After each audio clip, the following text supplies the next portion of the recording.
On September 28, 1920, a 17-year-old girl died in an underground cell at Seodaemun prison in Seoul.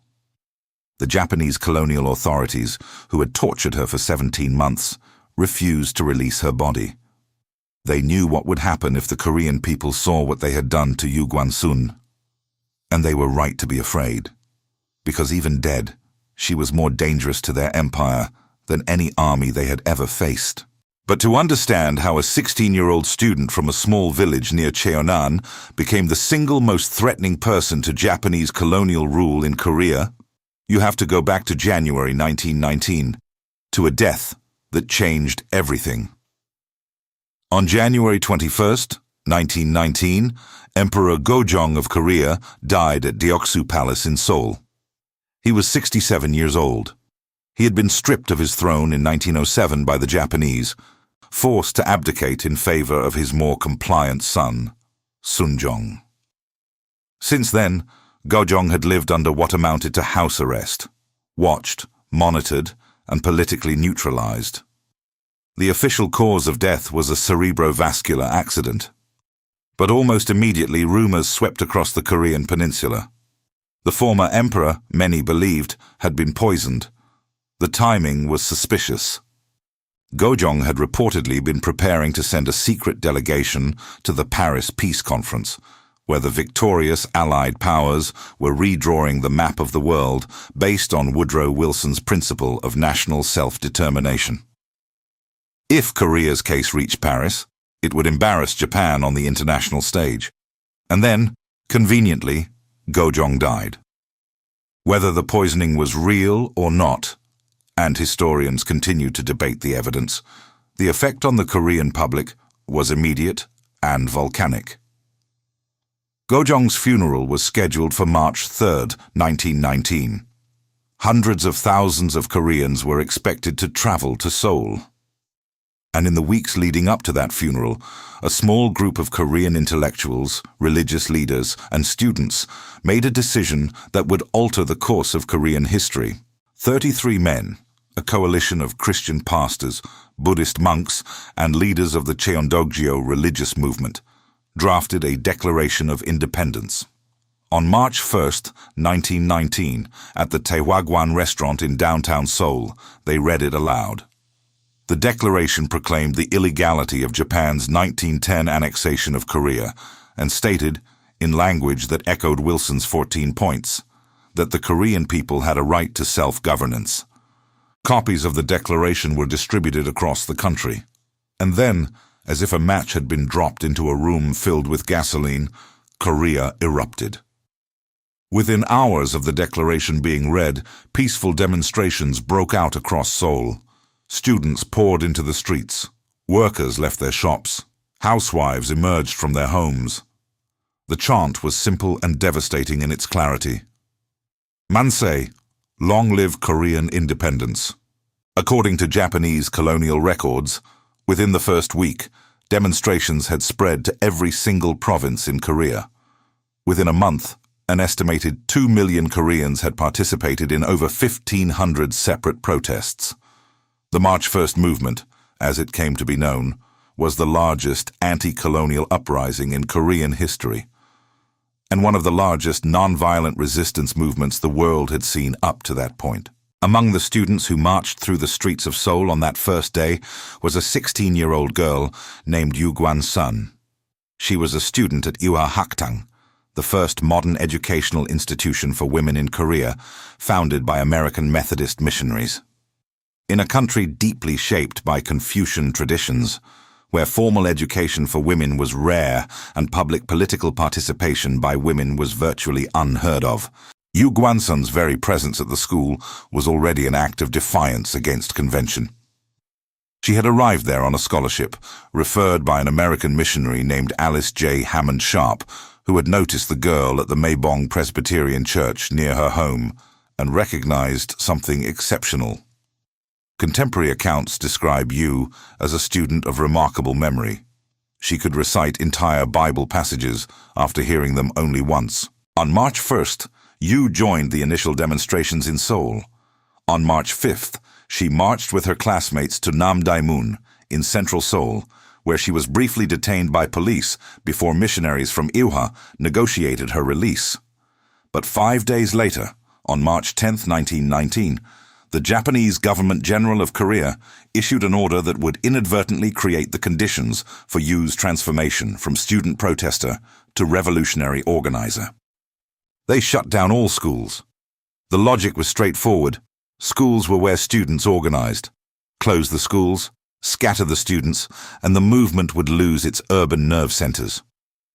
What the Japanese authorities failed to anticipate was that by sending students back to their hometowns, they were dispersing the revolution into every village, every marketplace, every rural church across the peninsula. They didn't contain the fire, they spread it. On March 13, 1919, Gwan-sun boarded a train heading south to her hometown near Cheonan in South Chungcheong province. There is a detail recorded about that train journey that has become one of the most famous anecdotes in Korean history. As the train rattled along the tracks, Yu's classmates listened to the rhythmic sound of the wheels and joked that it sounded like the train was saying, "Dongjeon Hanpun, Dongjeon Hanpun." Spare change, spare change. Yu listened to the same sound and said the train was saying something different. Daehan Dongnip, Daehan Dongnip. Korean independence, Korean independence. When Yu arrived home, she didn't rest. She didn't wait.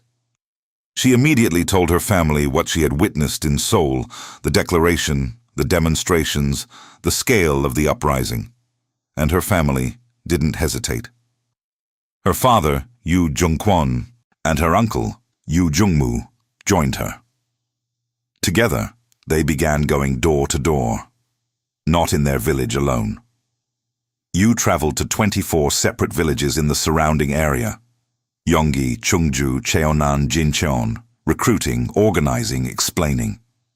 She worked with 2 local leaders, Cho In-won and Kim Gu-young, to plan a coordinated demonstration that would bring the revolution to rural South Chungcheong. Think about that for a moment. A 16-year-old girl, in a society where women were expected to remain in the domestic sphere, walked into 24 villages and convinced thousands of people to risk their lives. She didn't have a title. She didn't have an army. She didn't have a printing press or a radio station or any of the instruments of organized political power. She had conviction, and she had a copy of the Declaration of Independence that she had smuggled out of Seoul hidden in her clothing. The demonstration was set for April 1, 1919, which fell on March 1st by the lunar calendar, a deliberate echo of the original uprising exactly 1 month earlier. On the night of March 31st, Yu climbed to the top of Mount Maibong near her village and lit a beacon fire. It was the signal. The time had come. The next morning, at 9 o'clock, approximately 3,000 people gathered at the Aoni marketplace in Byongcheon. 3,000. In a rural area where the largest gathering most people had ever seen was a market day crowd. They came from the villages Yu had visited. They came because a 16-year-old girl had knocked on their doors and told them that their country needed them. Cho In-won stood before the crowd and read the Declaration of Independence aloud. Then Yu Gwan-sun stepped forward and led the crowd in the chant that had echoed through Seoul a month earlier. "Man-say! Long live Korean independence." She distributed homemade taegukgi, Korean national flags, that she had sewn by hand. 3,000 voices rose over the Aoni marketplace, and for one morning, that small rural town sounded like the capital of a free nation. By 1 o'clock in the afternoon, the Japanese military police arrived. What happened next was recorded in Japanese colonial police reports filed in the weeks that followed. The military police opened fire on the unarmed crowd. According to these reports, 19 people were killed. 30 were seriously wounded. Among the 19 dead were Yu Gwan-sun's father, Yu Jung-kwon, and her mother, Lee So-je. Both parents. shot and killed in front of their 16-year-old daughter at a demonstration she had organized. Yu was arrested on the spot. In retaliation for her role in organizing the demonstration, the Japanese military police burned her family's home to the ground. Her uncle, Yu Jung-mu, carried his brother's body to the police headquarters to demand an explanation. He was arrested and sentenced to 3 years in prison. At the Japanese military police station in Cheonan, the interrogators made Yu an offer. She was young. She was a student. If she would admit guilt and cooperate, give them names, identify the other organizers, reveal the locations of safe houses, they would reduce her sentence. She would be treated leniently because of her age. Yu Gwan-sun refused. They tortured her. The specific methods used during this initial interrogation are not fully detailed in the surviving records, but the pattern that would continue for the next 17 months of her life had begun. She gave them nothing. No names, no locations, no cooperation of any kind. She was transferred to the GONGJU police station for trial, and it was at this trial that Yu Gwan-sun did something that the Japanese colonial legal system had almost never encountered. She put the court itself on trial. Standing before a Japanese judge, prosecuted under the law of the Governor-General of Korea, in a courtroom controlled entirely by the colonial administration, this 16-year-old girl looked at the bench and said words that were recorded in the trial transcript. "Your country has invaded another country. You have no right to judge our guilt." She was not asking for mercy. She was not pleading her case within the framework of colonial law. She was rejecting the legitimacy of the entire system. She was telling a Japanese judge in his own courtroom that he had no authority, not because of a technicality, not because of a procedural error, but because the very foundation of Japanese rule in Korea was an act of theft. The court found her guilty of sedition and violations of the security law. She was sentenced to 5 years in prison and sent to Seodaemun prison in Seoul. Seodaemun prison had been built by the Japanese in 1908, originally designed to hold approximately 500 inmates. By 1919, in the aftermath of the March 1st movement, it held over 3,000. According to records from the Seodaemun Prison History Hall, approximately 40,000 independence activists passed through its gates during the colonial period. At least 400 died or were killed inside.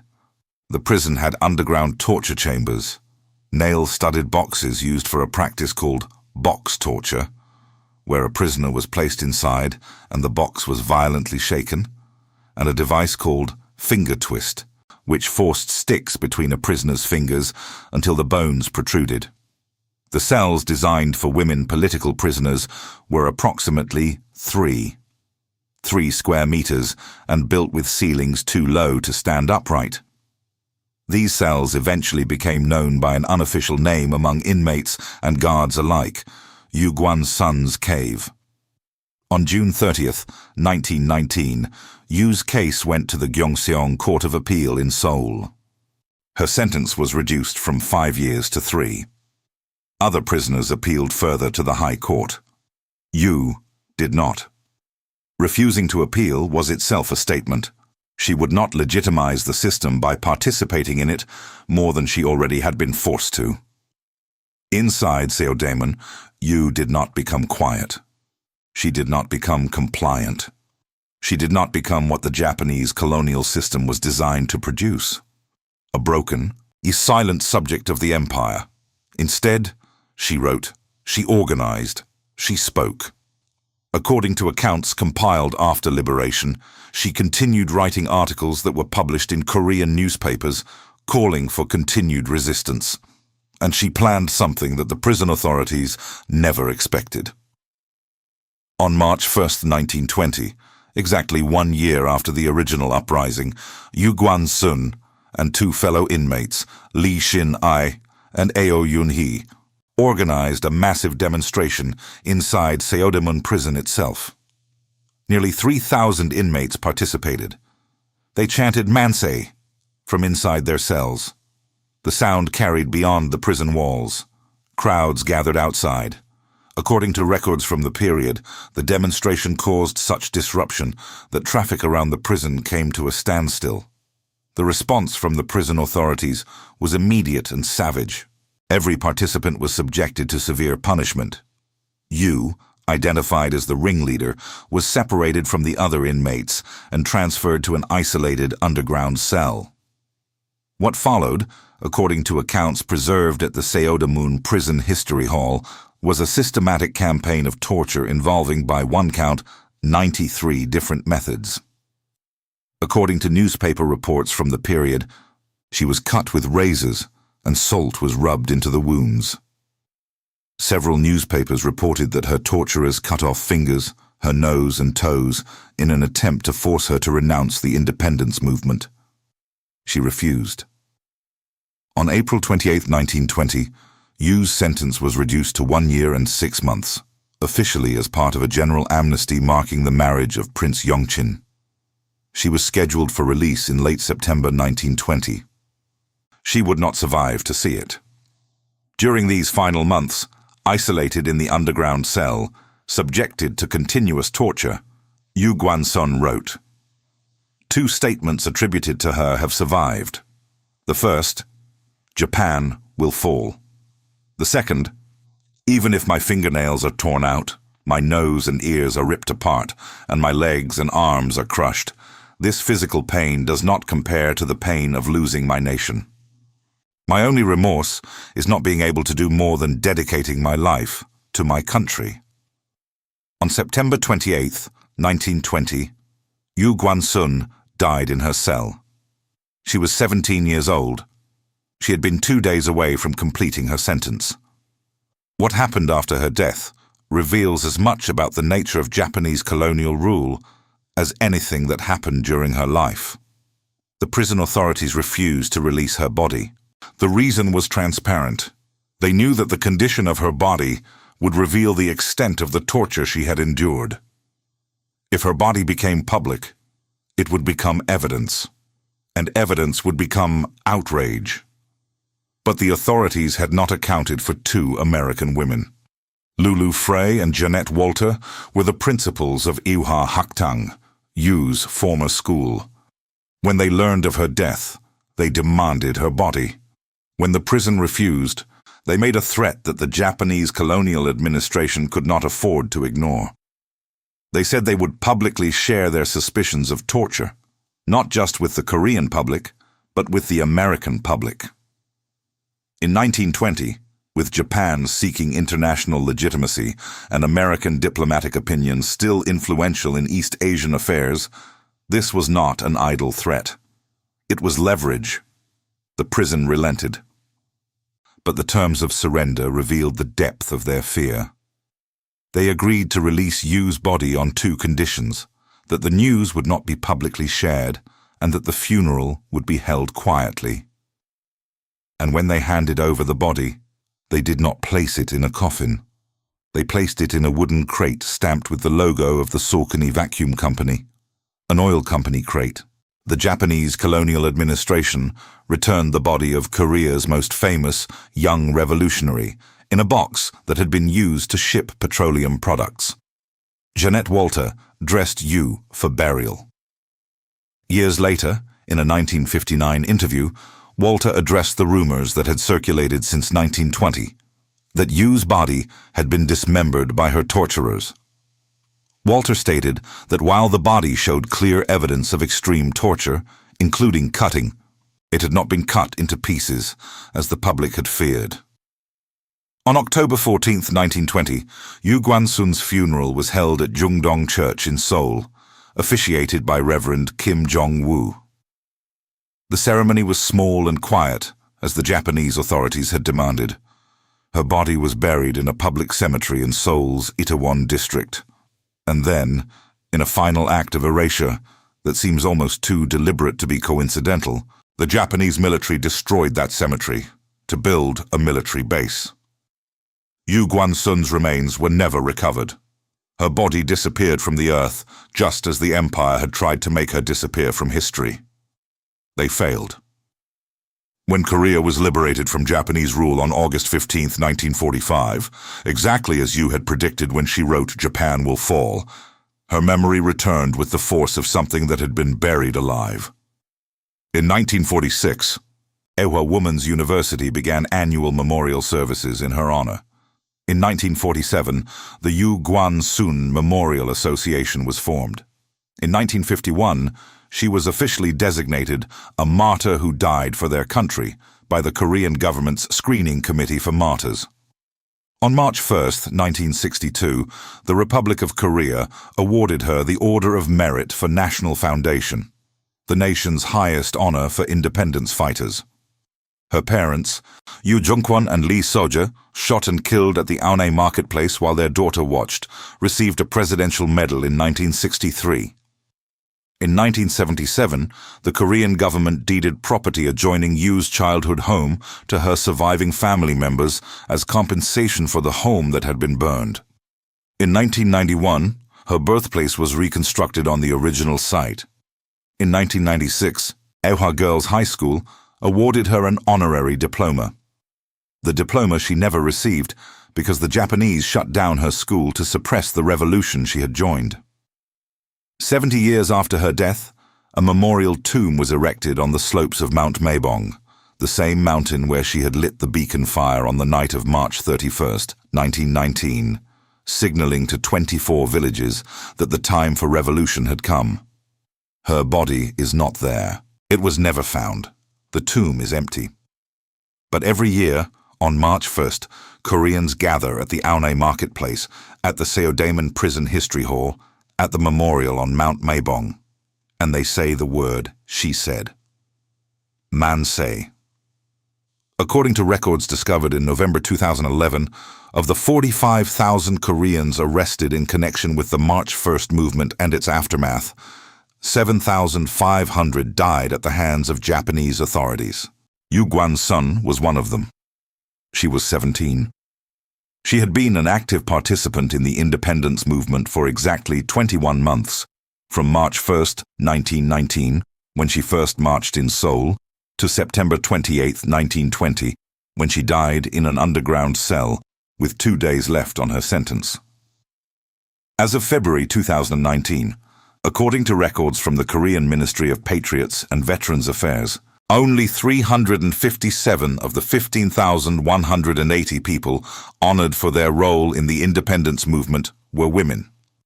Yu Gwan-sun is the most famous of them, but she is famous in part because so many others have been forgotten. The female students of GYEONGSEONG Girls High School, the women who organized in rural villages, the mothers who marched with their children. The Canadian journalist Frederick Arthur Mackenzie, who was working as a correspondent in Korea during the March 1st movement, wrote in his book, Korea's Fight for Freedom, that female students were among the most active participants in Seoul. Most of the people arrested on the morning of March 5th, the second major demonstration, were, according to Mackenzie, girl students. Yu Gwan-sun has been called Korea's Joan of Arc. The comparison is understandable, but imprecise. Joan of Arc led an army. Yu Gwan-sun led a marketplace. Joan of Arc heard divine voices. Yu Gwan-sun heard a train that sounded like it was saying, "Korean independence." Joan of Arc was burned at the stake by the English.